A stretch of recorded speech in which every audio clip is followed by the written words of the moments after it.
I'm here to talk about a subject that a few years ago was not even on my radar, and that I certainly never imagined I would write a couple of books about. When I moved from New York to Europe in 1998, my plan was actually to write a book celebrating Amsterdam and the Netherlands. I had first visited the country a year earlier and had returned several times since. I was enchanted by it, and I really had the impression that the Dutch had come closer than anyone else to attaining the complete secular liberal democracy that my own country's founders had envisioned. I had never seriously thought of moving abroad, but I did. And within a few weeks of that move, I discovered that there was trouble in paradise. That indeed there was trouble throughout most of Western Europe. For when you strayed just slightly off the tourist path, you found yourself in a different world. Now, I'm from New York City, so I know what a North American immigrant neighborhood looks like. My father grew up in one. Immigration made North America what it is. Out of the immigrant neighborhoods of New York came the men and women who created Hollywood, who wrote the Great American Songbook, who made extraordinary contributions to modern science, technology, and much, much else. That's not what I'm talking about here. No, what I saw in Amsterdam, raise my voice? Even higher. What I saw in Amsterdam, what I saw in Amsterdam,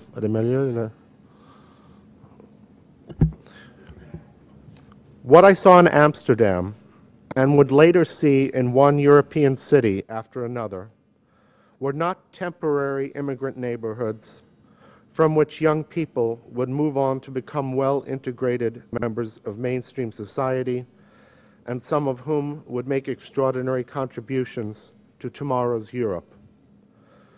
What I saw were steadily growing enclaves in which Muslim families had lived for 2 or 3 generations, where living on the dole had become a family tradition, where young people born in Europe to parents who had been born in Europe could barely speak the language of the country they'd been born in, and where everyone, to a remarkable extent, was subject to 7th century Islamic law.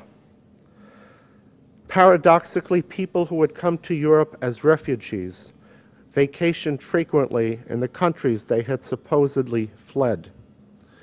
Many of them even maintained homes in their countries of origin.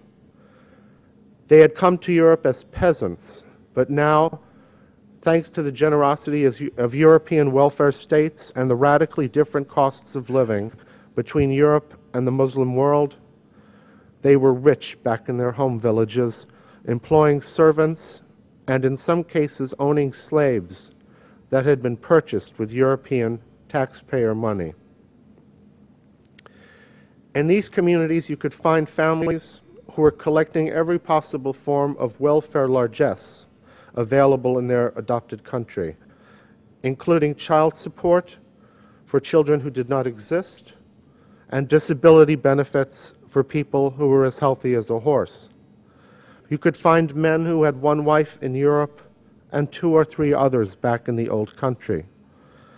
And you could find parents whose children were nowhere to be seen because even though they were citizens of a European country, they were attending madrasas thousands of miles away, where they learned about nothing but the Quran and Sharia law, and nothing certainly about individual liberty, sexual equality, secular government, or critical thinking, except perhaps that all these things were utterly contrary to the will of Allah.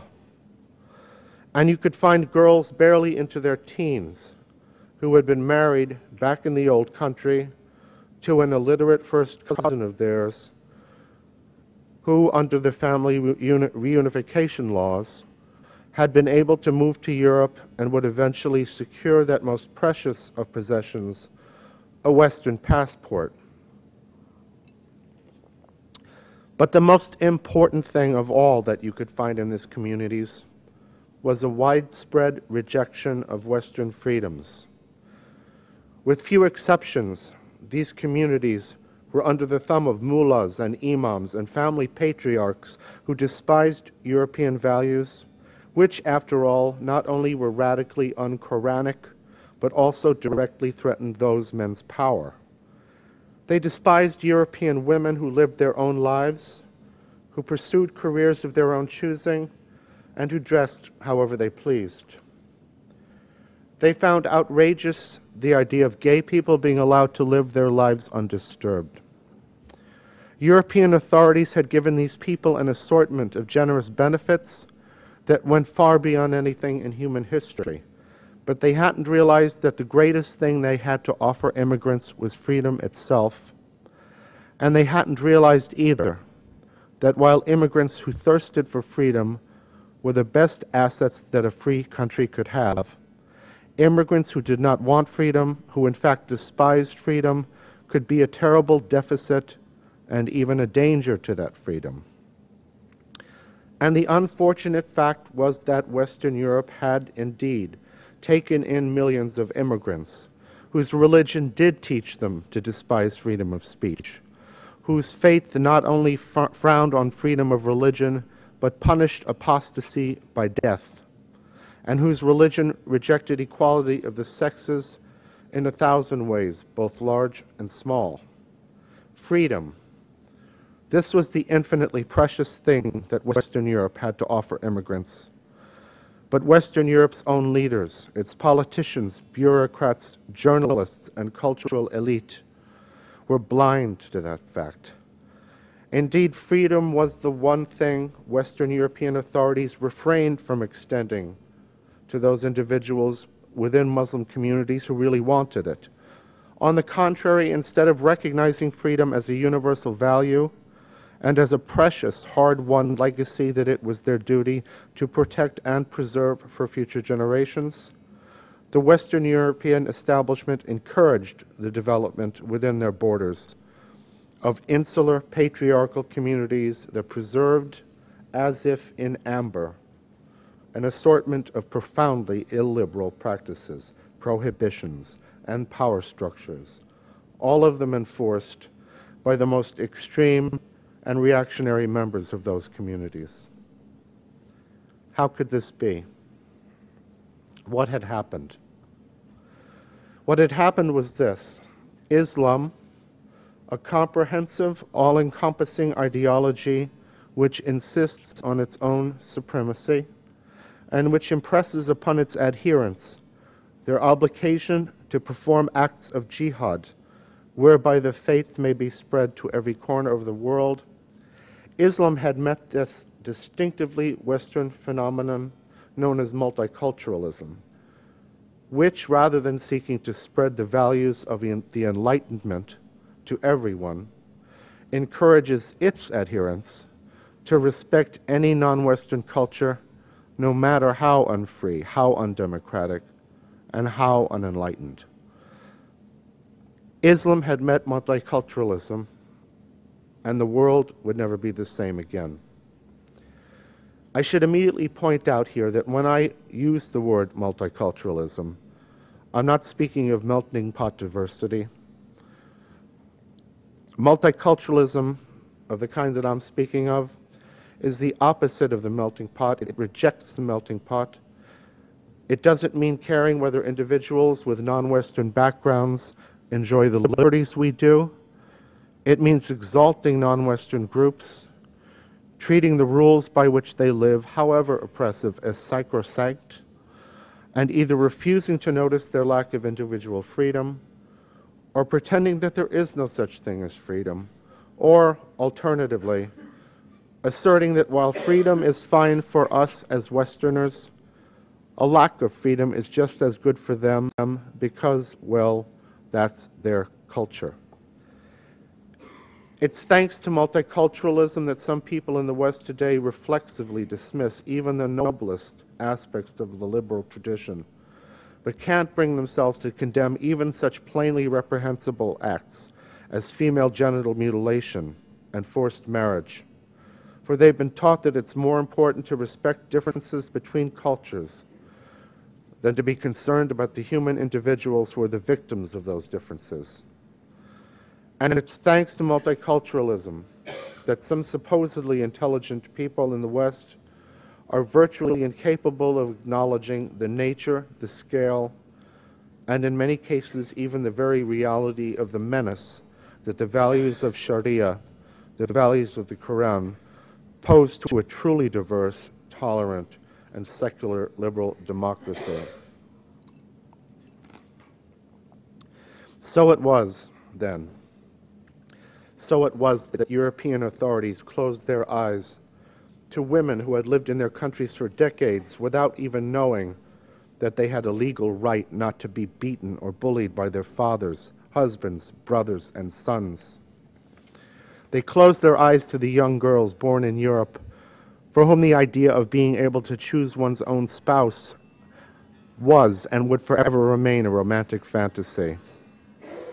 And in many cases, shamefully, they even closed their eyes to honor killings, the murders by parents and siblings of girls and women who, in some cases only by doing no more than looking at a boy the wrong way, had, according to Islamic belief, soiled the family honor. European authorities were so much the prisoners of multiculturalism that they could actually believe that their obligation in such matters was not to protect innocent children from brutality, but to display sensitivity to cultural differences. Within Europe's Muslim communities, only a very few unimaginably bold men and women dared to speak out against the traditional Sharia-based autocracy of the mullahs and imams. And when they did so, they were not defended, let alone praised for it by the government or the media or the professors, but were rather accused of betraying their people and rocking the boat. Take the writer Walid al-Qubaisi, who came to Norway from Iraq many years ago, and who has recounted a conversation he had with the ethnic Norwegian director of what al-Qubaisi described as a, quote, international cultural center. This cultural bureaucrat plainly thought of himself as being devoted heart and soul to the welfare of immigrants. Yet when al-Qubaisi raised the question of the freedom of Muslims to criticize or even leave their own religion, the cultural bureaucrat was displeased. "You are a Muslim, Walid," he said, "and must not lose your identity." "But do you believe," Walid asked, "that I will lose my identity if I believe in freedom of expression?" "Listen," the man said, "this is something you decide for yourself, but your attitude causes a lot of problems. We want to create a multicultural society, and we don't want to dissolve these foreign cultures. Your attitude alters all our plans. It creates conflicts between immigrants." So it goes. While Western Europe's multicultural mentality views native Westerners as individuals who have an inalienable right to self-determination, it views Muslim immigrants as members of a group with its own collective self-definition. And while those within the group who labor to reinforce and to enforce that self-definition are rewarded, those who try to live as individuals in ways that are inconsistent with the community orthodoxy are seen as making problems and creating conflicts. For the only legitimate identity that they have in the eyes of European multiculturalists is a collective identity, an identity yoked entirely and irrevocably to skin color, ethnicity, and religious background. If ethnic Europeans may choose to belong to any religion or none, but are expected to respect the law, Muslims, as Walid al-Qubaisi has put it, are seen as religious beings by nature, and therefore as people who cannot be expected to conform to European law and culture, but who cannot be blamed for adhering to even the most inhumane of Quranic precepts. It's precisely this kind of multicultural thinking that has led judges across Europe to give the perpetrators of honor killings not heavier sentences because their crimes are premeditated, but lighter sentences because their crimes, in the eyes of the perpetrators,